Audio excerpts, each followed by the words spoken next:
As all the banks were in a big turmoil, we are back with our weekly summary of the markets. Are you ready for it? Let's summarize all the news, the banks, the financials, and what are we expecting for next week. Let's go!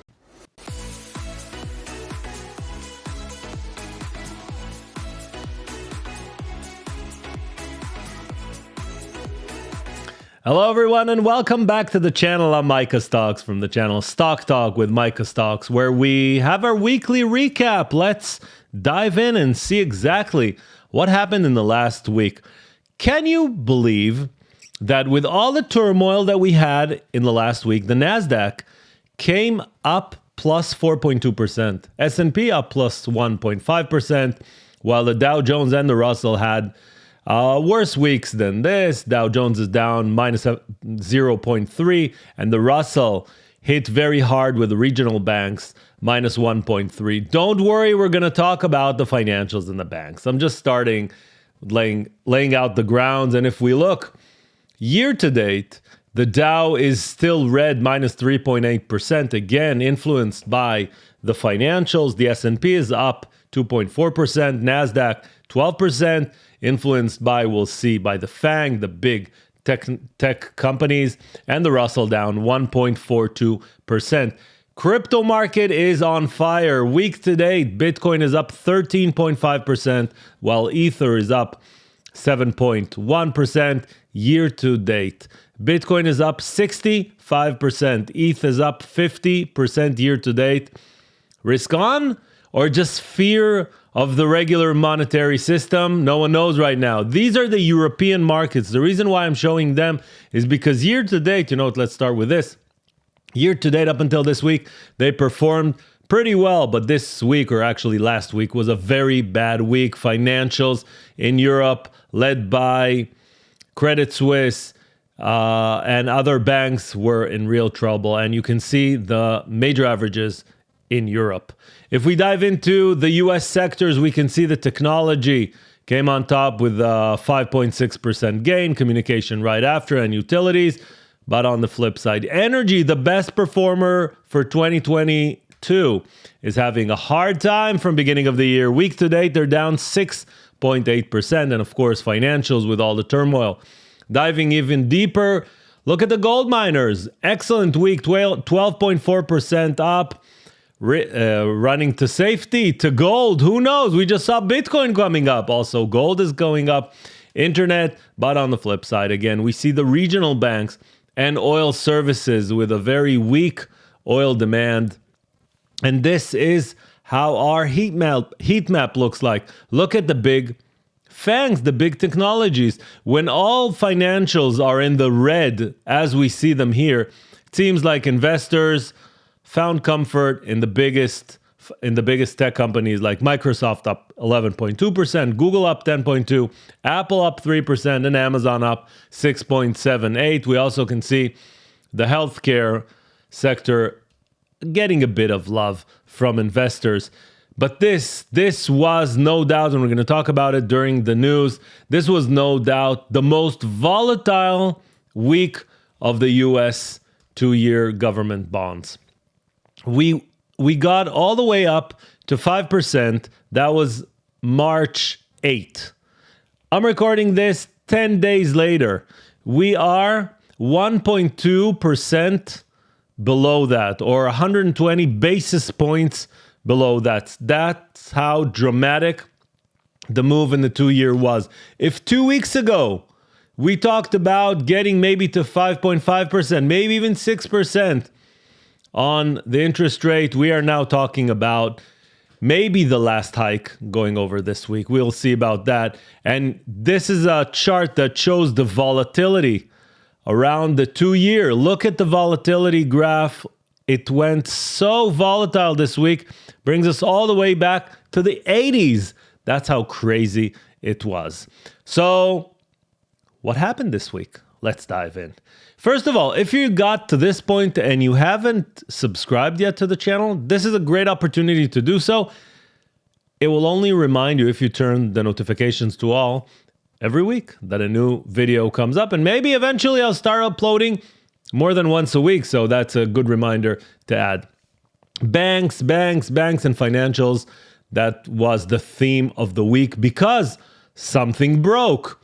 SVB was the first to break, as you can see it here, was the first to break. It was the most exposed to the increase in the rate hikes due to its exposure to the startup world and to tech companies. And of course, it didn't balance in the right way their balance sheet. Next to go was Signature Bank. Both closed this week. Signature is still in discussions of maybe being purchased, or actually the assets being purchased.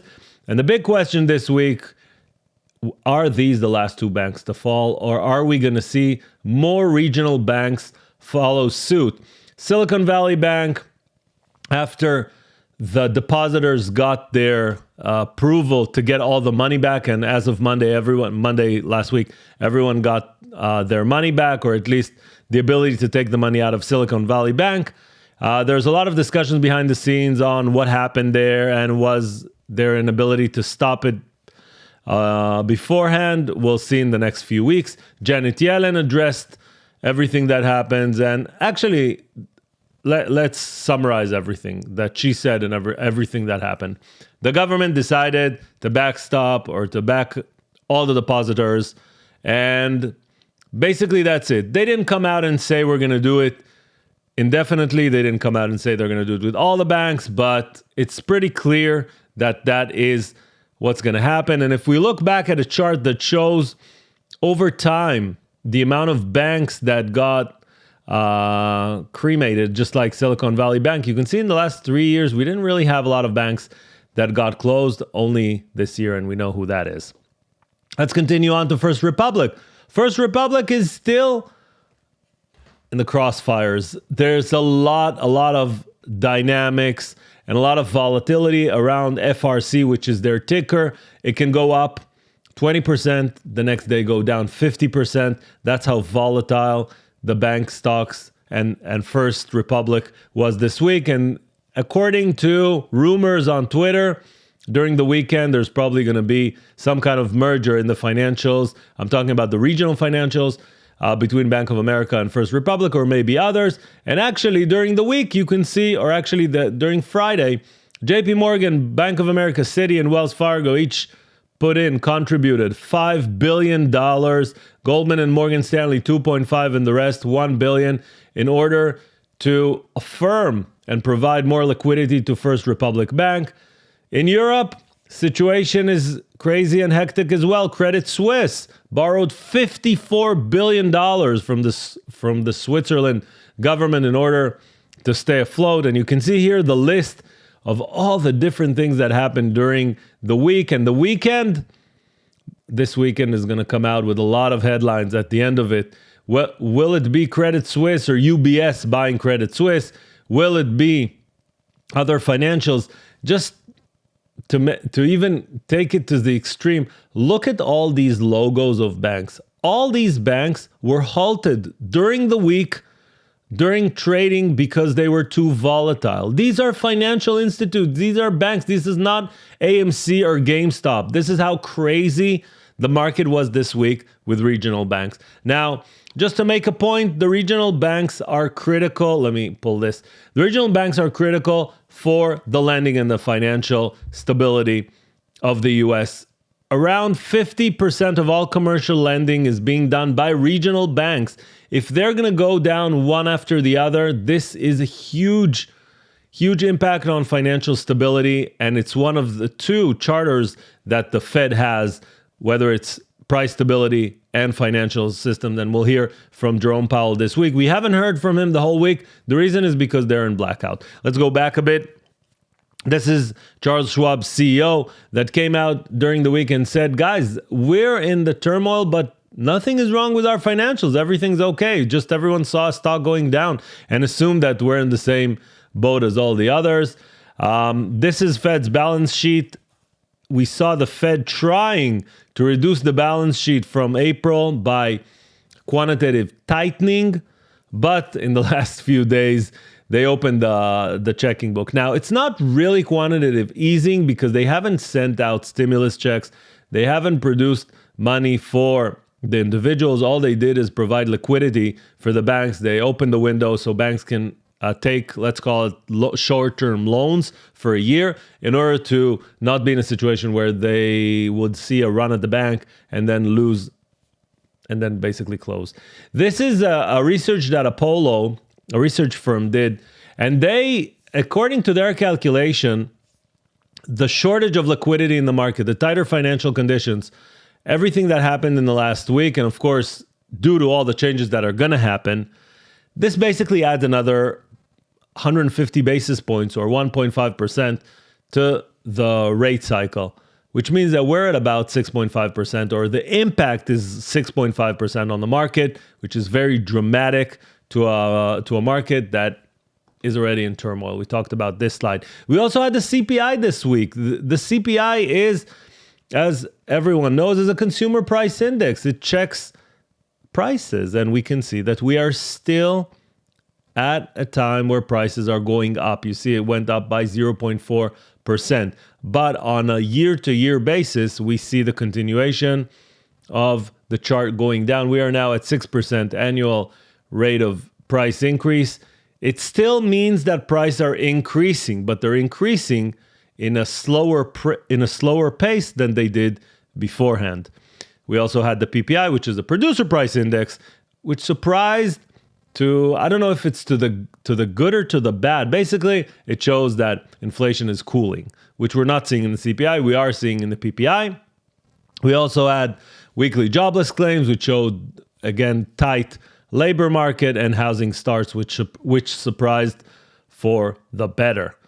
Let's go to regular company news, not only banks and not only macro news. So United came out and said they wanted to amend their financials, mainly to move something from Q2 to Q1. That something was money that they put aside for an agreement they had with the pilots. But the stock kept going down.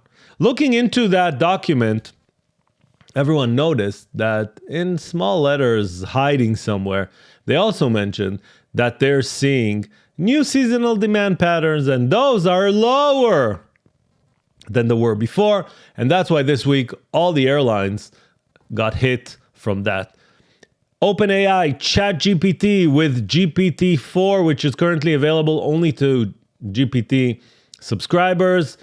Better language model, or actually multi-model reviews, a lot more capabilities, more characters that you can get back, and a lot of implementations being done. For example, let me just run through the example first. Morgan Stanley is testing through 16,000 financial advisors, and when you ask Jeff McMillan, which is the head of analytics and data at Morgan Stanley, what he said is, this is like having our chief strategy officer sitting next to you when you're on the phone. That's how dramatic this, and it is going to impact everything.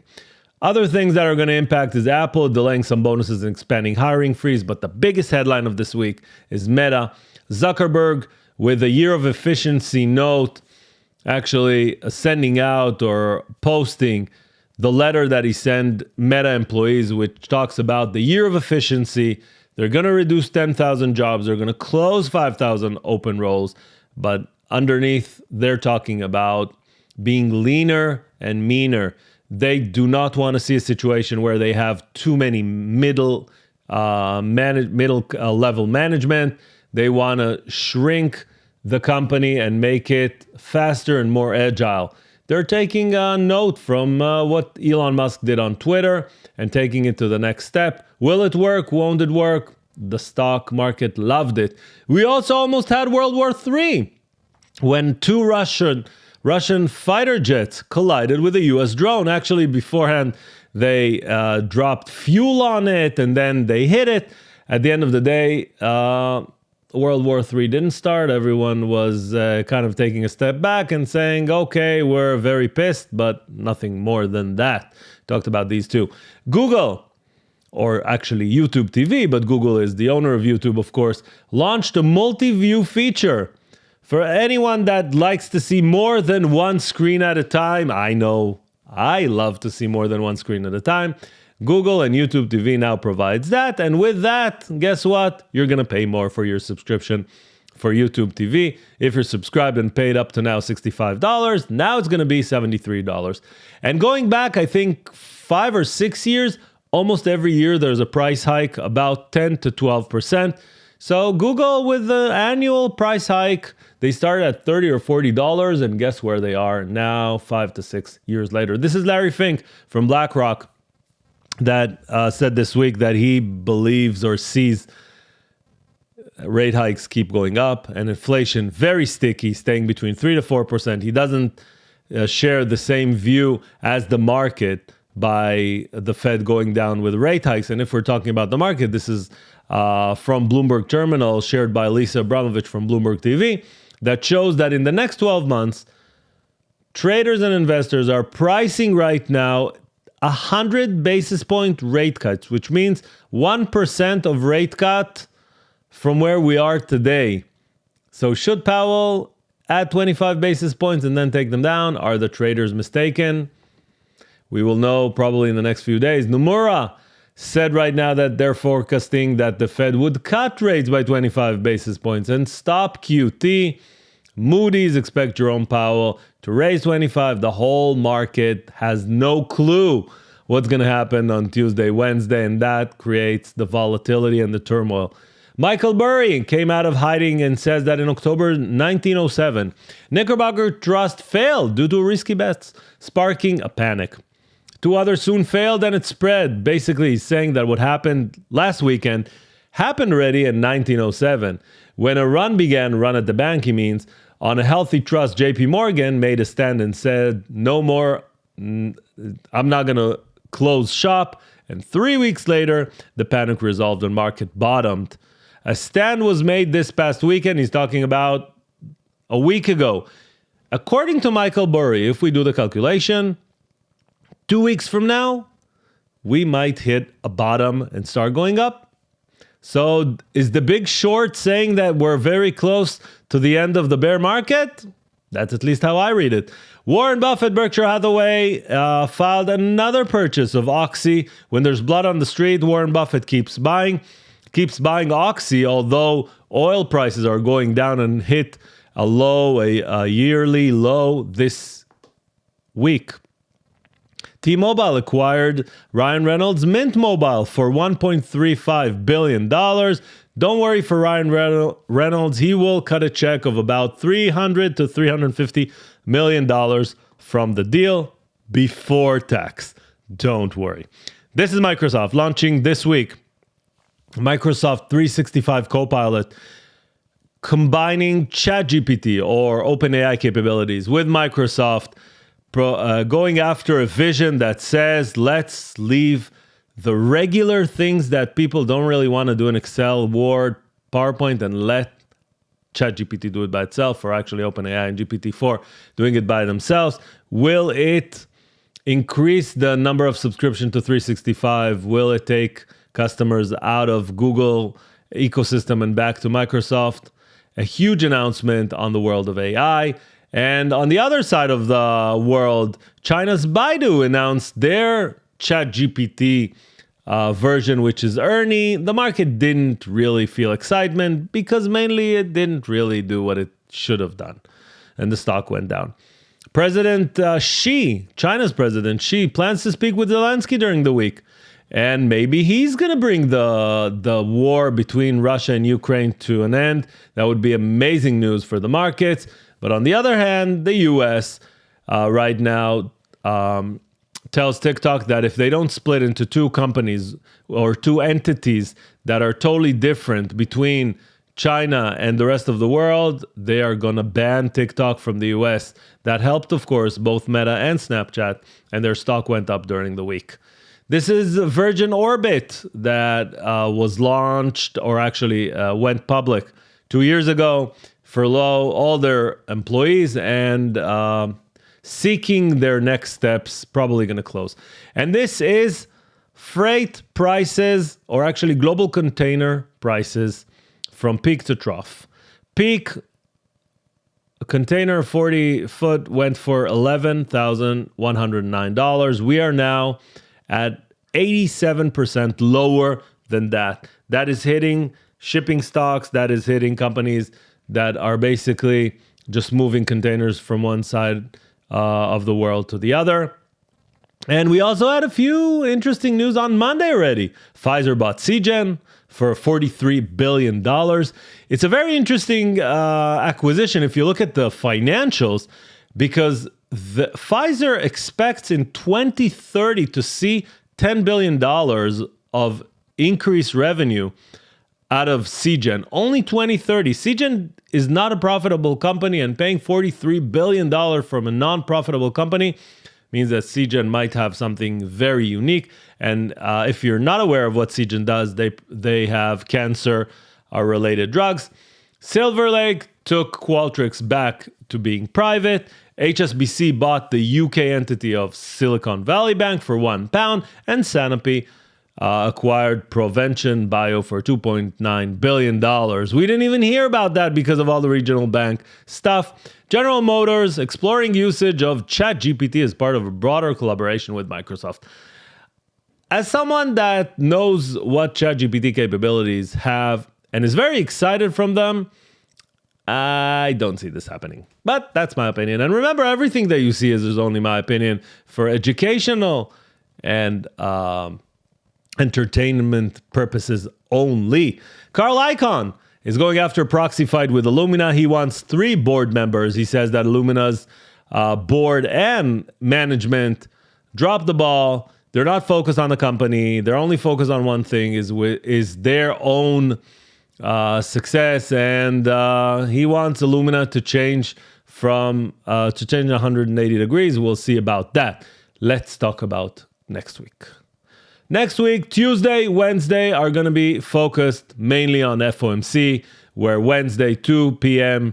Eastern, we're going to get the rate decision and, of course, the commentary. And 2:30, Jerome Powell, that we didn't hear from for the last 2 weeks, is going to talk about, and we are going to hear the way he looks at financial stability versus price stability, which was very important this week.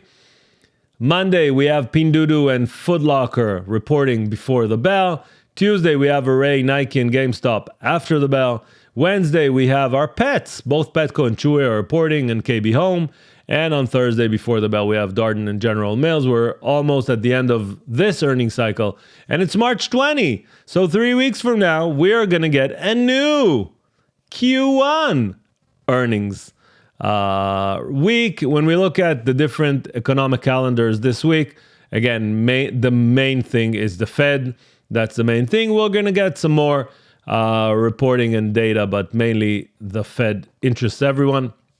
And if you want to look at the S&P, this is the S&P. I actually pulled up something graphic that everyone can see. It's something technical called volume profile. That's not the issue here. What I want to show you on a visual way, these bars show the amount of volume per price point. Meaning, let's say there's a lot of volume around the 4,000, the bar would be longer. If there's less volume on a specific price, you'll see a lower bar. That's the easiest way to read this.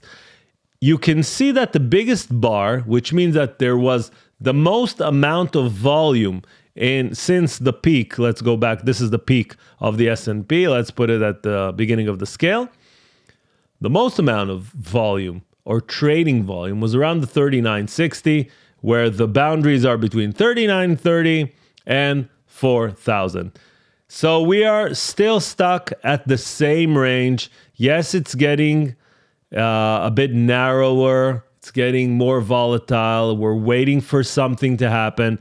But if you're going long or short, to tell you the truth right now, the market doesn't tell you which way is the right way, because we have sideways action, as you can see, because we are exactly at the point where there's most support and also resistance. And one last thing that is happening on Monday, Target, Dollar General, and Dollar Tree are getting out of the consumer discretionary in the S&P 500 and moving into staples. This is going to change the percentage of each category inside the S&P 500. Visa, MasterCard, and PayPal are taken out of the technology and going into financials. Don't ask me why they were in technologies beforehand. But on financials, I just want to remind everyone that the top financial holding on the XLF is Berkshire, with 40% of their holding being Apple, which is far from being financial, and Oxy and others. So I don't know how it's going to end, but sure thing, the current sector weighting is going to change a bit. That's everything that happened this week. That's how we're going to be prepared for next week. It's going to be a very volatile week. We're going to wait for Jerome Powell. We're going to hear what he's going to say. Is this the last rate hike? Is he going to lay out a plan on how he's going to reduce the rates? Is he going to keep raising rates? What did the different Fed members say? We're going to hear everything next week. And of course, in the summary of next week, we will cover it. Till next time, thank you for joining, and you can smash that like button if you got all the way up here. See you next week. I'm Micha Stocks. Bye-bye.